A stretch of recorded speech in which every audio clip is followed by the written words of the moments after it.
Nelson Mandela est le symbole de la lutte pour l'égalité raciale en Afrique du Sud. Il a réussi à amener son pays à plus de justice et de paix, mais il l'a fait en surmontant les sentiments négatifs de la rancune et de l'amertume. Il est devenu ainsi un symbole de ce qu'on appelle la résistance pacifique et de la réconciliation nationale. En 1994, après 27 ans passés dans les prisons de son pays, Nelson Mandela est devenu le premier président noir d'Afrique du Sud, mettant un terme au régime injuste de la ségrégation raciale qu'on appelle l'apartheid. Nelson Mandela a dit « L'amertume est un poison que l'on avale soi-même en pensant qu'il va nuire aux autres. » On lit ensemble dans le livre de la Genèse au chapitre 41, versets 50 à 52. Avant le début de la famine, Asnath, la femme de Joseph, fille du prêtre Potiphéra de la ville d'On, mit au monde 2 fils. Joseph appela l'aîné Manassé et il déclara « Dieu m'a permis d'oublier toutes mes souffrances et la séparation d'avec les miens. » Il appela le cadet Éphraïm et il expliqua « Dieu m'a rendu prospère dans ce pays où j'ai été si malheureux. » Aujourd'hui, je vous parle de ce sujet brûlant de la guérison intérieure. Une autre fois, je vous parlerai de la guérison relationnelle. Normalement, avec ce qu'il a vécu, Joseph aurait dû finir démoli psychologiquement. Le texte biblique nous présente Joseph comme étant un garçon attachant. Ça, c'est à cause de sa personnalité très sensible et aussi de son caractère émotif. Joseph, voyez-vous, était le chouchou de son père Jacob. Ça, ce n'était pas de sa faute. Il était le chouchou de son père Jacob pour 2 raisons. La première raison, c'est que son père l'avait eu dans sa vieillesse. La deuxième raison, c'est que Joseph était un fils de sa femme préférée, Rachel. Et oui, Jacob était polygame, ce n'est pas son choix à lui, mais ça, c'est un autre sujet. Le problème, c'est que Jacob montrait ostensiblement sa préférence pour Joseph, au vu et au su de tous. Et lui-même, Joseph en rajoutait avec maladresse, puisque la Bible nous dit qu'il rapportait à son père les mauvais propos de ses frères. Quand je dis que Jacob montrait sa préférence pour Joseph, il l'a fait avec quelque chose de très concret, un geste particulier. Il lui a offert une tunique princière, une tunique multicolore, à manches longues. Ça, c'était effectivement une erreur. Dans sa jeunesse, Joseph a eu 2 rêves qui lui ont été donnés par Dieu. Le problème, c'est que lui, dans sa naïveté, il est allé les raconter à la famille. Écoutez le rêve que j'ai fait. C'était la moisson, on était en train de lier les gerbes de blé, et tout à coup, ma gerbe s'est dressée. Et les vôtres sont venus l'entourer et se prosterner devant elle. Tu crois quoi? Tu crois que tu vas devenir notre roi? Et la Bible nous dit que ses frères le détestèrent encore davantage à cause de ses rêves et de ses paroles. Ils ne pouvaient pas lui parler sans hostilité. Vous savez, souvent, nous ne nous rendons pas compte des problèmes que nous accumulons chez les autres en faisant preuve d'un manque d'empathie. Nous disons, oui, je suis comme je suis, ils n'ont qu'à faire avec, et puis tant pis pour ce qu'ils ressentent. Le problème, mes amis, c'est que même s'ils ne disent rien, ça s'accumule. Ça marque en eux, ça laisse des traces et tôt ou tard, on va le payer. Les nuages noirs de la haine et de la colère s'approchent de la famille et quand ça va éclater, les amis, ça va être horrible.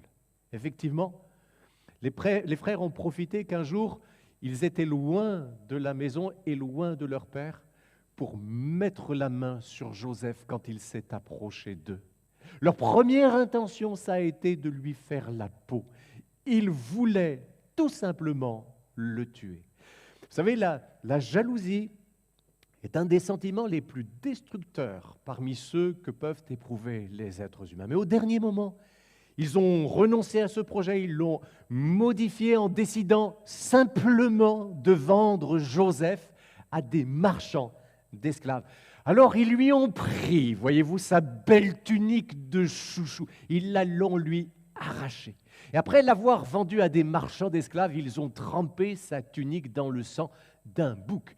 Et comme cela, ils sont retournés vers leur père en lui disant « Eh bien, regarde si c'est la tunique de ton fils. » Il a dû être dévoré par une bête sauvage. Alors bien sûr, Joseph n'était pas tout blanc dans cette histoire et Jacob encore moins, mais quand même, il a vécu quelque chose d'horrible. Joseph était un garçon sensible et émotif. Et ça, on le voit un petit peu plus tard parce qu'il y a un récit qui arrive quelques chapitres plus loin qui lève un coin du voile sur ce qu'il a ressenti à ce moment-là. Vous savez, c'est quand plus tard, ses frères se sont souvenus et qu'ils ont parlé à haute voix de ce qu'ils avaient vu des sentiments de Joseph au moment où ils étaient en train de le vendre aux marchands d'esclaves. Et là, ils diront, « Nous avons bien vu sa détresse quand il nous demandait grâce et nous ne l'avons pas écouté. Le pauvre Joseph, il était rempli d'angoisse en les voyant discuter du prix auquel ils allaient vendre. Il a dû leur crier « Pitié, pitié, ne faites pas ça » quand ils l'ont amené vers les marchands d'esclaves. Peut-être même qu'il a pleuré, mais ils ont refusé d'avoir pitié. Parmi ceux qui m'écoutent, il y en a aussi qui ont attendu, mais en vain, de recevoir de la pitié de ceux avec lesquels ils étaient en difficulté. Au moment où vous espériez qu'on tiendrait compte de ce que vous avez ressenti, ou qu'on tiendrait compte de votre détresse, juste quand vous attendiez un peu d'humanité, un tout petit peu, rien du tout. Les cœurs ont été fermés. Ils sont allés jusqu'au bout. Ils vous ont laissé supplier, ils vous ont laissé pleurer, ensuite ils vous ont laissé sur le carreau. Et ça, mes amis, je ne doute pas que ça a laissé des traces. Et que peut-être jusqu'encore aujourd'hui, vous en pleurez quand vous vous retrouvez tout seul. Vous en avez gros sur le cœur et vous vous en souvenez, comme si c'était hier, au moment où les frères de Joseph étaient en train de se rappeler ça entre eux. Voyez-vous, Joseph lui-même écoutait. Ses frères ne le savaient pas. Il écoutait, il comprenait ce qu'il disait. Et quand Joseph les a entendus se rappeler de la façon dont il avait imploré leur pitié, le pauvre, l'émotion l'a submergé comme une vague. Il a été obligé de partir en courant pour aller trouver un lieu où il allait pleurer. Tranquille, et peut-être qu'au milieu de nous, il y a quelqu'un qui pleure aussi, de temps en temps, quand il se retrouve seul. Parce que tout ce qu'il a vécu, tout ce qu'on lui a fait, tout ce qu'on lui a dit, il y repense et ça le brise à l'intérieur. C'est ainsi que Joseph s'est retrouvé en Égypte sans la moindre possibilité de contacter ou de retourner vers son père. Il s'est retrouvé esclave chez un homme riche, un haut fonctionnaire qui était un homme haut placé dans le pays. Joseph était un garçon capable et intelligent. Alors il s'est vite rendu indispensable à son maître. Le problème, c'est qu'en plus d'être intelligent, il avait le malheur d'être beau. Eh oui, la Bible déclare en ces termes et décrit en ces termes la beauté de Joseph en disant qu'il était beau de corps et beau de figure. Alors je vous laisse le soin d'imaginer ce que ça pouvait être. Il était trop beau, en particulier aux yeux de la femme de son maître, puisqu'elle lui a fait des avances. Elle lui en faisait même tous les jours. « Joseph, mais couche avec moi !» Et Joseph refusait tous les jours de céder à ses avances. « Comment ferais-je un aussi grand mal contre mon maître et pécherais-je contre Dieu ?» Mais un jour, elle a réussi à le coincer dans une pièce, à l'agripper par son vêtement. Et Joseph n'a pu s'enfuir qu'en lui laissant son vêtement entre les mains. Alors, prise de colère et d'humiliation, elle s'est mise à hurler « Au viol ! Au viol !» Et tenant en main la pièce à conviction, elle a montré à son mari la tunique de Joseph en disant « L'esclave hébreu a voulu me violer. » Ah, décidément, il en a des problèmes avec ses tuniques, le brave Joseph. On l'a jeté en prison. Qui au milieu de nous, qui parmi ceux qui m'écoutent n'a jamais connu d'injustice? Sur qui on n'a jamais dit de mensonge? Sur qui on n'a jamais raconté de choses fausses? Et les gens ont préféré les croire alors que c'était tout simplement des mensonges évidents, ou faire semblant de les croire, comme a fait précisément le mari de cette femme, parce que ça les arrangeait pour sauver leur face à eux. Ils ont préféré condamner l'innocent. Et tant pis pour lui s'il doit moisir dans une prison avec des barreaux, comme la prison dans laquelle était Joseph, ou une prison sans barreaux, comme peut-être est la prison dans laquelle vous vous trouvez maintenant, mais une prison intérieure, une prison de souffrance, une prison de douleur morale. Dites-moi, qu'est-ce que vous avez éprouvé au moment où on vous a accusé à tort? Qu'est-ce que vous avez ressenti? Un sentiment horrible de vous être fait avoir, sentiment d'injustice, d'avoir été pris au piège, de quelque chose qui vous piétine dans vos droits, dans la personne que vous êtes. Vous avez été dégoûté, vous avez été écœuré, vous avez été révolté. Oui ou non? J'accélère. Dans cette prison où il moisit pendant des années, il subit l'ingratitude d'un de ses compagnons de cellule. Et pourtant, Joseph lui a interprété de la part de Dieu le rêve que cet homme avait fait, et il lui a donné aussi une révélation très précise de l'avenir immédiat qu'il allait être le sien. Il lui a dit de la part de Dieu, dans 3 jours chrono, tu seras libéré, même si ça te semble impossible, même si humainement c'est totalement impossible. Tu seras libéré dans 3 jours et tu retrouveras ta place auprès du roi d'Égypte, le Pharaon. Et voyez-vous, Joseph a dit à ce prisonnier, quand la parole s'accomplira, quand tout ira bien pour toi, quand tu seras heureux, s'il te plaît, pense à moi. Et dis au Pharaon que là en prison, il y a un homme qui est innocent et qui moisit pour rien dans une condamnation injuste qu'on lui a fait subir. Sauf que la Bible ajoute de façon laconique que cet homme a oublié Joseph. Il n'a pas parlé pour lui. Il a tout simplement oublié de dire qu'il y avait un innocent entre les barreaux dans la prison. Et quand personne ne vous téléphone, quand personne ne vous écrit, quand personne ne pense à vous, quand personne ne se souvient du bien que vous avez fait, quand on ne vous renvoie pas l'ascenseur alors que vous avez aidé les autres, ça vous fait quoi? Ah, ça fait mal. Ah, ça ne fait pas mal au ventre, ça ne fait pas mal à la tête, non. Ça fait mal à l'âme. Parfois même, ça fait mal partout, vous savez. À qui est-ce que je suis en train de parler là? Dites-moi. Qui est-ce qui traîne comme ça des grosses blessures intérieures comme Joseph? Qui a accumulé les déceptions, les abandons, les trahisons, les injustices? C'est toi, mon ami? C'est toi, mon frère? C'est toi, ma sœur? Dis-moi comment tu vas. Alors que par cette prédication, je suis en train, en quelque sorte, de remuer tout ça. Ah, pas très bien, j'imagine. Ça brasse, n'est-ce pas? Ça te rappelle des mauvais souvenirs. Bien sûr. Et ces souvenirs, vois-tu, tu les traînes comme un boulet. Parce qu'ils sont en toi. Plus que ça, ils vivent en toi.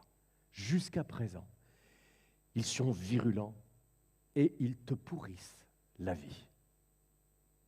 Mais la roue a fini par tourner.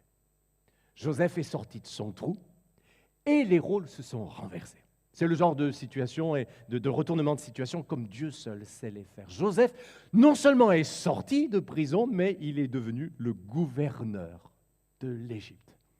Il a été marié à une femme de l'aristocratie égyptienne, excusez du peu. Et c'est là que nous avons lu Asnath, la femme de Joseph, fille du prêtre Potiphéra de la ville d'On, mit au monde 2 fils. Joseph appela l'aîné Manassé et il déclara « Dieu m'a permis d'oublier toutes mes souffrances et la séparation d'avec les miens. » Il appela le cadet Éphraïm et il expliqua « Dieu m'a rendu prospère dans ce pays où j'ai été si malheureux. » La première chose que je voudrais vous dire, mes amis, c'est que Dieu peut changer votre situation. Il peut la retourner en un seul jour. La délivrance de Dieu est une réalité. La Bible dit, quand un malheureux crie, l'Éternel l'entend et il le délivre de toutes ses détresses. Elle dit aussi, le Dieu s'est délivré de l'épreuve, les hommes pieux. Vous avez entendu parler de la patience de Job et vous avez vu la fin que le Seigneur lui a accordée, car le Seigneur est plein de tendresse et de compassion. Un homme de la Bible a dit, quand Dieu fait la plaie, il la bande, c'est-à-dire qu'il la soigne. Là, Dieu s'est occupé des besoins affectifs de Joseph, il lui a donné une famille, ça a réconforté son cœur. c'est sûr qu'en ce sens, il a été béni par Dieu. Et les prénoms que Joseph a choisis pour les donner à ses enfants sont vraiment révélateurs. Je voudrais m'arrêter avec vous sur ça pendant quelques instants. Manassé, Dieu m'a permis d'oublier toutes mes souffrances et la séparation d'avec les miens. Dites-moi, qu'est-ce que Joseph veut nous dire quand il déclare que Dieu lui a fait oublier toute sa souffrance? Est-ce qu'il faut que vous soyez frappé d'amnésie pour vivre la guérison intérieure? On fait reset, on réinitialise en quelque sorte notre cerveau, sauf qu'on perd toutes les données au passage. Ah ben non!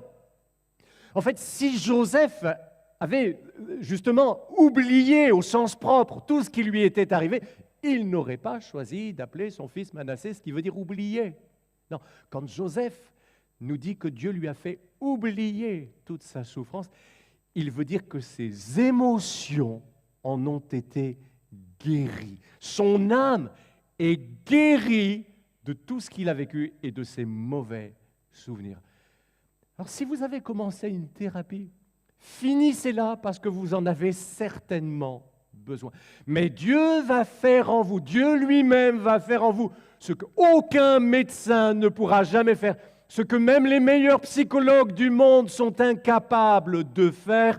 Il va vous apporter la guérison intérieure. Quand Joseph dit que Dieu lui a fait oublier toute sa souffrance, il ne veut pas simplement dire que Dieu a changé les circonstances de sa vie, que Dieu l'a fait sortir de prison, que maintenant il est devenu un homme riche, un homme important, etc., qu'il a fondé sa propre famille. Non, il veut dire que Dieu lui a littéralement enlevé son immense chagrin, qu'il l'en a guéri, ce chagrin qu'il traînait jusque-là jour après jour. Et je voudrais vous dire, mes amis, de la part de Dieu, que c'est lui qui va vous restaurer. Oui, c'est lui qui va vous réparer. C'est lui qui va guérir votre cœur brisé. C'est lui qui va vous bénir. Il n'y a pas de boîte de médicaments qui se vendent en pharmacie pour guérir les cœurs brisés. Mais Dieu nous guérit de toutes nos peines. C'est lui qui cicatrise toutes nos blessures. Il nous les fait oublier. Je ne parle pas de notre mémoire immédiate ou de notre mémoire profonde. Non, c'est pas à ce niveau-là qu'il nous les fait oublier. C'est dans nos émotions, vous comprenez? C'est dans notre ressenti, c'est dans l'impact négatif, les traces, les séquelles que tout cela avait laissées, que nous en sommes libérés. Nous sommes guéris intérieurement. Nous ne dépendons plus du mal qu'on nous a fait. Nous pouvons repartir, avancer librement vers les projets merveilleux de paix que Dieu nous a donnés, avec un avenir et de l'espérance au bout. Il n'y a rien, mes amis, de si détruit dans votre vie que Dieu ne puisse le réparer, que Dieu ne puisse rebâtir. Il n'y a rien de si malade que Dieu ne puisse le guérir. Et il n'y a rien, vous savez, et il n'y a rien de si sale que Dieu ne puisse laver dans votre existence et aussi sur votre cœur. Mais oui, Dieu sait que votre âme est fragile. Il vous a vu quand vous suffoquiez sous la douleur physique pour certains, douleur morale pour les autres. Vous n'en pouviez plus. Il veut vous en guérir aujourd'hui. Et pour ça, il a 1000 moyens dont il peut se servir. Oh, il peut, c'est sûr, changer votre situation, comme il l'a fait pour Joseph.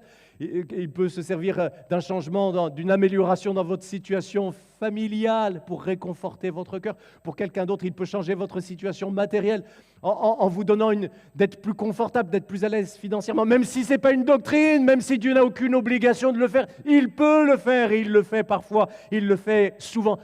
Mais dans tous les cas, d'une manière ou d'une autre, que ce soit en changeant déjà votre situation ou que ce soit en commençant par travailler dans votre cœur, c'est lui qui vous console, c'est Dieu qui vous restaure.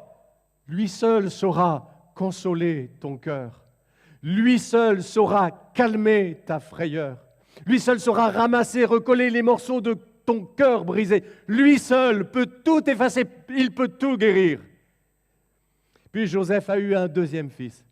Et celui-ci, il l'a appelé Éphraïm. Éphraïm, ça veut dire prospérité, comme on l'a lu tout à l'heure, ou encore ça peut être traduit par ceci, par fécondité. Dieu m'a rendu prospère dans ce pays où j'ai été si malheureux. Ou alors on peut traduire « Dieu m'a rendu fécond ». Dieu m'a fait porter du fruit. Bien sûr, il dit ça des enfants que Dieu lui a accordés dans ce pays-là, l'Égypte. Mais plus que ça, il réalise maintenant que Dieu lui a fait porter du fruit dans ce pays où il a tant et tant galéré. Maintenant, Joseph réalise le chemin que Dieu lui a fait parcourir. Il peut le voir en face, le regarder droit dans les yeux, voir son passé en face et ne plus en souffrir. Et voyez-vous, tellement il en est guéri qu'il dira à ses frères, quand il les retrouvera, qu'il leur pardonnera et même qu'il va leur sauver la vie en les faisant échapper à la famine. Il leur dira, maintenant, ne vous tourmentez pas et ne soyez pas fâchés contre vous-même de m'avoir vendu pour que je sois conduit ici, car c'est pour sauver la vie que Dieu m'a envoyé ici avant vous. Ce n'est donc pas vous qui m'avez envoyé ici, c'est Dieu.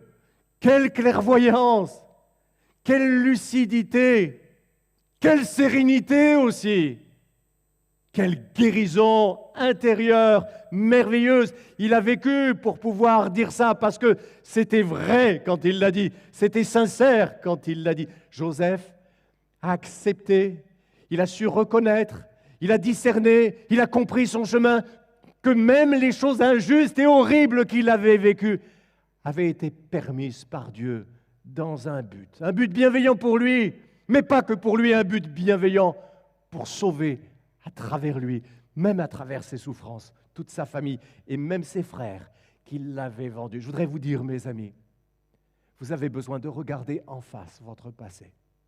Vous avez besoin de regarder vos blessures, les yeux dans les yeux. Et de ne plus vous laisser détruire à partir d'aujourd'hui par l'amertume, la colère, en ressassant sans arrêt ce qu'on vous a fait, ce qu'on vous a dit, le mal que les autres ont fait contre vous. Peut-être même que vous auriez besoin de reconnaître l'utilité de certaines blessures. Un homme de la Bible a dit, avant d'avoir été humilié, je m'égarais. Oh Dieu, c'est par fidélité envers moi que tu m'as humilié. Vous savez, nous passons tellement de temps à blâmer les autres. Ah, ça on aime bien, hein. Blâmer les autres.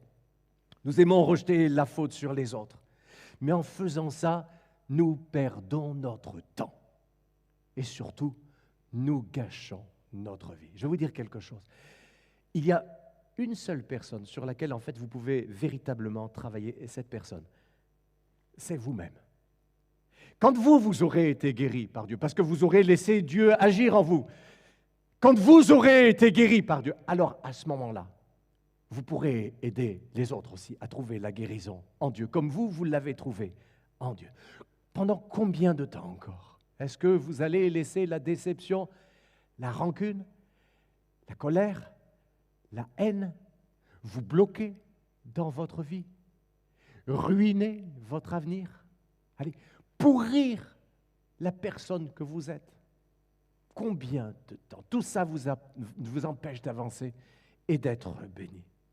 Peut-être qu'au milieu de nous, parmi ceux qui m'écoutent, quelqu'un se rend compte qu'il en est là, que c'est son problème, mais il n'arrive pas à sortir par lui-même de ce cercle vicieux dans ses pensées.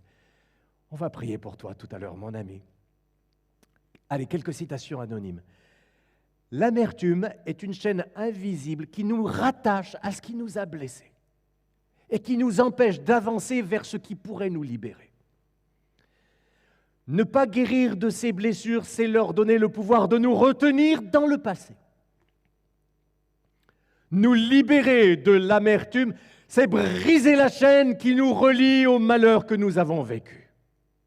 Et si aujourd'hui, mes amis, vous permettiez à Dieu de vous guérir enfin, en acceptant de laisser derrière vous ce qui vous nuit, ce qui n'a plus lieu d'être dans vos pensées. Si on vous a trahi, si on vous a abandonné, si on a même été injuste envers vous, si on vous a mis au trou, mais ça n'empêchera pas Dieu de vous bénir, quoi qu'on vous ait fait.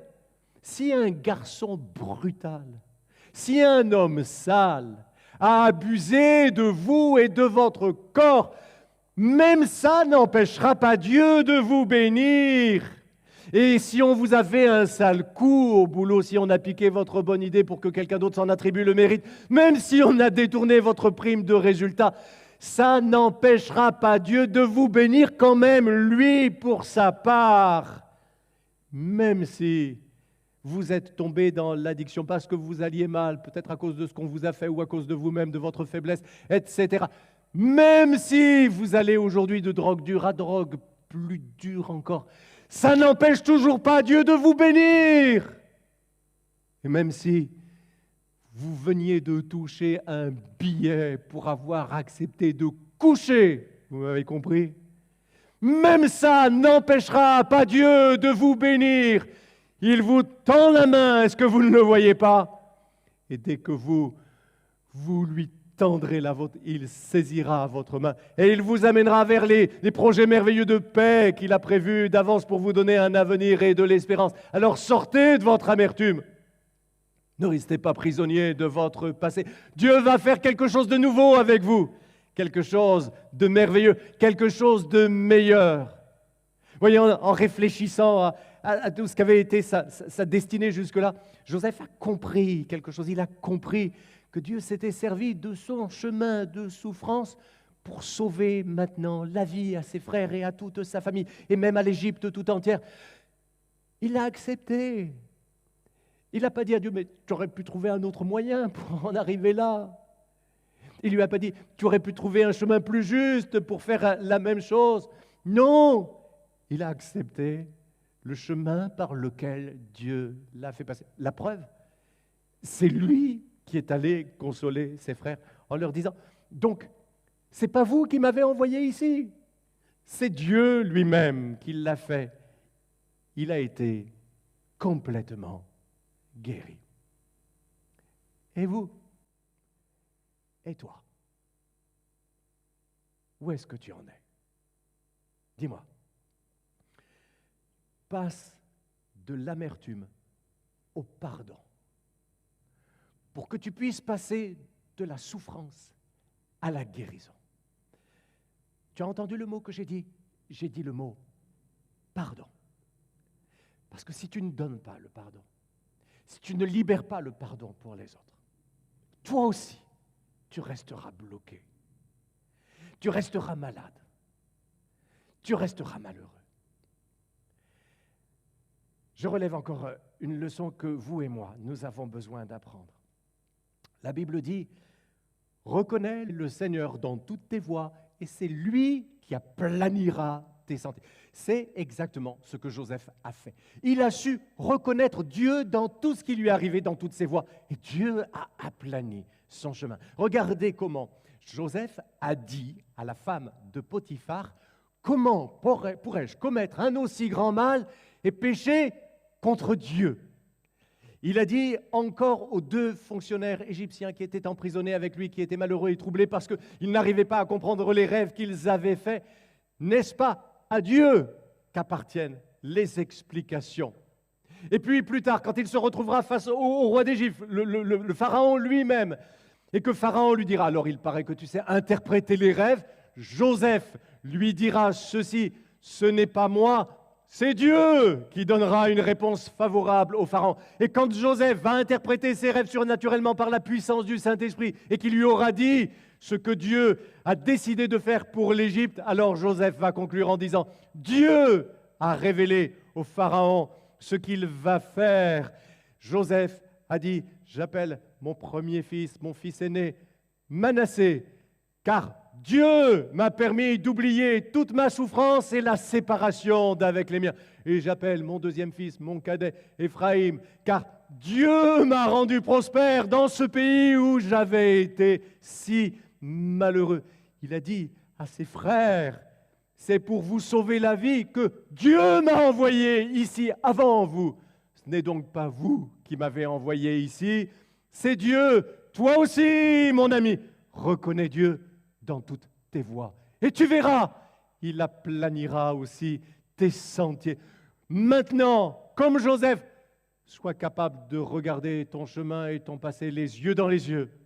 Ta souffrance, regarde-la en face, car Dieu a un plan pour ton avenir et il te bénira. Il te fera vivre la grâce merveilleuse, la grâce hors de prix, de la restauration et de la guérison intérieure. Oui, l'Éternel est tout près de ceux qui ont le cœur brisé et il sauve ceux dont l'esprit est abattu. Il guérit les personnes qui ont le cœur brisé, il soigne leurs blessures.